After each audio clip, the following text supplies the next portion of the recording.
லடாக்கில் விபத்தில் உயிரிழந்த ராணுவ வீரர் தாம்சன் உடல் சொந்த ஊரான திண்டுக்கல் மாவட்டம் சிறுநாயக்கன்பட்டிக்கு கொண்டு வரப்பட்டுள்ள நிலையில் பலரும் அஞ்சலி செலுத்தி வருகின்றனர். கூடுதல் விவரங்களை செய்தியாளர் முருகேசன் வழங்க கேட்போம். முருகேசன் வணக்கம். கள விவரங்களை பதிவு பண்ணலாம் முருகேசன்.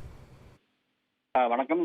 காஷ்மீர் மாநிலம் லடாக்கில் விபத்தில் உயிரிழந்த ராணுவ வீரர் தாம்சனின் உடல் சொந்த ஊரான சிறுநாயக்கன்பட்டிக்கு கொண்டு வரப்பட்டுள்ளது. ராணுவத்தினர் மற்றும் அவரது கிராமத்தினர் மற்றும் உறவினர்கள் அஞ்சலி செலுத்தி வருகின்றனர். திண்டுக்கல் மாவட்டம் சின்னாலப்பட்டி அருகே உள்ள சின்னாக்கிமட்டியை சேர்ந்த சேஸ்ராஜ் மற்றும் அருள்மேரி இவருடைய தம்பதியின் மூன்றாவது மகன் தாம்சன். இவர் கடந்த 2016ஆம் ஆண்டு ராணுவத்தில் பணியில் சேர்ந்துள்ளார். இந்த நிலையில் கடந்த 2022ஆம் ஆண்டு தாம்சன் பணியில் இருந்த பொழுது காஷ்மீர் மாநிலம் லடாக் பகுதியில் சக ராணுவ வீரருடன் ராணுவ வாகனத்தில் செல்லும் பொழுது மலையில் ஏற்பட்ட மலை சரிவினால் பாறை ஒன்று உருண்டு வந்து ராணுவ வீரர்கள் சென்ற வாகனத்தில் விழுந்ததாக கூறப்படுகிறது. இந்த விபத்தில் தாம்சனுக்கு தலையில் பலத்த காயம் ஏற்பட்டதாகவும் கூறப்படுகிறது. பின்னர் லடாக்கில் உள்ள ராணுவ மருத்துவமனையில் மேல் சிகிச்சைக்காகவும் கல்கத்தா மருத்துவமனையிலும் அனுமதிக்கப்பட்டு சிகிச்சை பெற்று வந்துள்ளார்.